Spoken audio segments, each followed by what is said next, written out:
राजस्थान विधानसभा के सत्र की शुरुआत कल 20 अगस्त से होने जा रही है।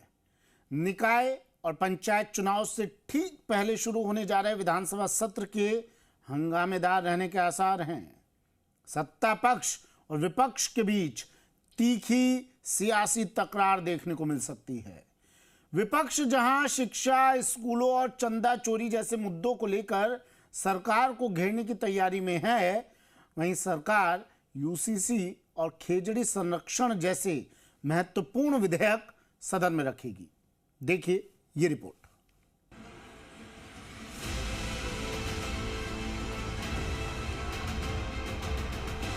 विधानसभा सत्र से पहले ही सत्ता पक्ष और विपक्ष आमने सामने हैं। विपक्ष की ओर से शिक्षा, स्कूलों, युवाओं और चंदा चोरी जैसे मुद्दों पर सदन में चर्चा की मांग की जा रही है। विपक्ष का कहना है कि सरकार को जनता से जुड़े मुद्दों पर चर्चा के लिए पर्याप्त समय देना चाहिए। ऐसे में स्कूलों में मीडिया और वीडियोग्राफी पर रोक और यूसीसी समेत कई मुद्दों पर सदन में हंगामे के आसार हैं। विपक्ष ने सत्र की अवधि बढ़ाने की मांग भी रखी है। जिस प्रकार से सुनने में आ रहा है कि 2 या 3 दिन चलाएंगे, 4 दिन चलाएंगे, तो फिर उसमें कोई हासिल क्या होगा। सिर्फ आपको फॉर्मेलिटीज़ करनी है कि 6 महीने में आपको विधानसभा का सत्र बुलाना ज़रूरी है, तो मात्र इसलिए ही आप जो है ये सत्र लेके आए हैं।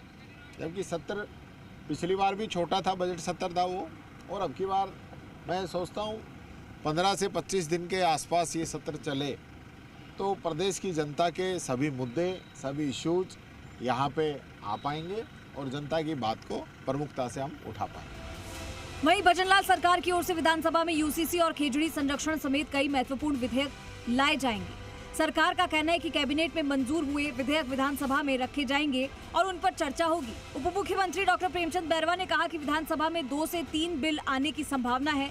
ये अच्छे बिल हैं और राजस्थान की भलाई के लिए है। देखिए, जब भी विधानसभा चलती है और विधानसभा की कमेटी में जो तय होता है कितने दिन की चलनी है, उस हिसाब से जिसमें क्या प्रतिपक्ष के सारे उस कमेटी में होते हैं, उनका जो डिसाइड करेंगे कितने दिन चलनी है, कितने दिन नहीं चलनी है, तो उससे पहले ही कांग्रेस वाले इस तरह की बातें करते हैं। तो मैं मानता हूं कि उसमें आपका प्रतिपक्ष का नेता भी होता है और भी उनके सदस्य होते हैं, तो ये सब मिलकर डिसाइड करते हैं कितने दिन चलनी है, कितने दिन नहीं चलनी है। देखिए, ऐसा है कि आपने दिल्ली के अंदर भी देखा होगा कि संसद उन्होंने चलने नहीं दी, जबकि देश के हर कोने से चुने हुए सांसद आते हैं, उनके भी अपने सांसद हैं, वो भी अपनी बात रखते हैं, जनता के बीच में जाती रिकॉर्ड में आता, लेकिन वो सार्थक बात करना नहीं चाहते, मुद्दों की बात करना नहीं चाहते, सही बात लोगों के सामने प्रस्तुत करना नहीं चाहते, क्योंकि उनके पास न तो कोई विजन है, नहीं सही बात रखने का उनके पास कोई रीजन है। सिर्फ और सिर्फ गुमराह करके, गलत भ्रांतियाँ फैला के, भ्रम फैला के आज तक वो कई वर्षों तक देश की जनता पे उन्होंने शासन किया है। लेकिन अब हमारे देश और प्रदेश की जनता जाग चुकी है, जान चुकी है कि उनकी कथनी और करनी में फ़र्क है। सिर्फ और लोगों को भ्रमित करने के लिए, ज्ञान इधर उधर ध्यान भटकाने के लिए वो इस तरह का हल्ला करते हैं। विकास से लेकर, सफाई से लेकर, रोशनी से लेकर, सीवरेज से लेकर, ड्रेनेज से लेकर हर क्षेत्र में जब काम किया है, उसके बूते भारतीय जनता पार्टी का कार्यकर्ता इस बात को लेकर पूर्णतः आश्वस्त है कि नगर निकाय के चुनावों में प्रदेश की जनता भारतीय जनता पार्टी के पक्ष में है।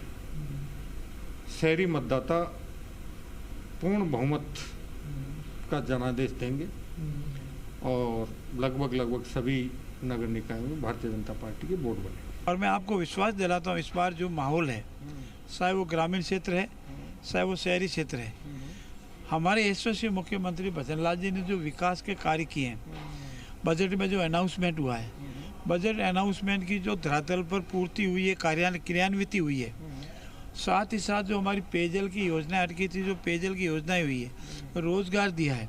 ऐसी स्थिति में उन्होंने अभी पिछले 2 महीनों में करीब 2 करोड़ लोगों तक को टच किया है। ऐसी स्थिति में जो माहौल बना हुआ है वो भाजपा के पक्ष में है और हम शहरी निकाय हो या ग्रामीण पंचायत राज का चुनाव हो, हम बहुत अच्छे बहुमत से जीत के आएंगे। निकाय चुनाव के कारण सत्र की अवधि कम रहेगी। सरकार की ओर से विधानसभा सत्र 25 अगस्त तक चलने की संभावना जताई जा रही है। वहीं विपक्ष सत्र को 20 से 25 दिन तक चलाने की मांग कर रहा है। विपक्ष का कहना है कि शिक्षा और जनता से जुड़े मुद्दों पर सदन में विस्तार से चर्चा होनी चाहिए। हालांकि चुनावी माहौल के बीच दोनों ही दलों की नजर जनता के बीच अपने संदेश पर होगी। सत्ता पक्ष कामकाज और उपलब्धियां पेश करेगा तो विपक्ष सरकार को घेरने की रणनीति में जुटा रहेगा। हमने एक ही बात कही है कि हमारे जहां भी चुनाव हैं पूरे राजस्थान में 3 साल बनाम 5 साल के काम चेक कर लेना, अपने आप दूध का दूध और पानी का पानी हो जाएगा। तो ये सरकार ऑलरेडी जो है घबरा रही है। हमारी जो रणनीति है, हमारा जो तैयारी की है, उसके आगे बीजेपी जो है टिकने वाली नहीं है।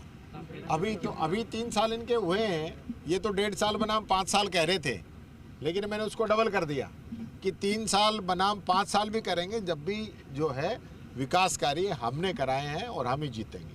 सदन चलाने के मामले में, सत्र लंबा करने के मामले में कांग्रेस सरकारों की स्थिति भी कोई बहुत अच्छी नहीं रही है।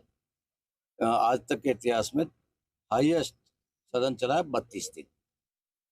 अब तक के इतिहास में 75 साल के इतिहास में विधानसभा सत्र की 32 से ज़्यादा बैठकें कभी नहीं हुई एक कैलेंडर वर्ष में।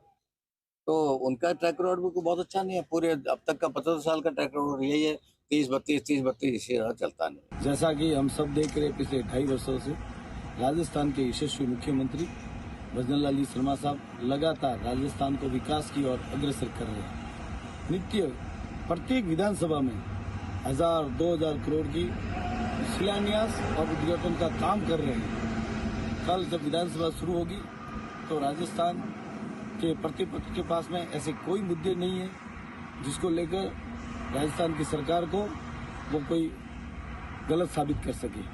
चुनाव से पहले शुरू होने वाले विधानसभा सत्र में जमकर हंगामे के आसार नजर आ रहे हैं। विपक्ष की ओर से तैयारी की जा रही है कि सरकार को शिक्षा सहित अन्य मुद्दों पर घेरा जाए, तो वहीं सत्ता पक्ष की ओर से कहा जा रहा है कि विपक्ष के हल्ले गुल्ले से कोई फर्क नहीं पड़ेगा। कैबिनेट में जिन बिलों की मंजूरी दी है वो तमाम बिल विधानसभा में पास होंगे। सरकार इस विधानसभा सत्र में यूसीसी सहित कई बिल लाने जा रही है। अब देखना दिलचस्प होगा कि राजस्थान विधानसभा में चुनावों से पहले कितना हंगामा देखने को मिलता है। कैमरा पर्सन पवन के साथ विष्णु शर्मा, जी मीडिया, जयपुर।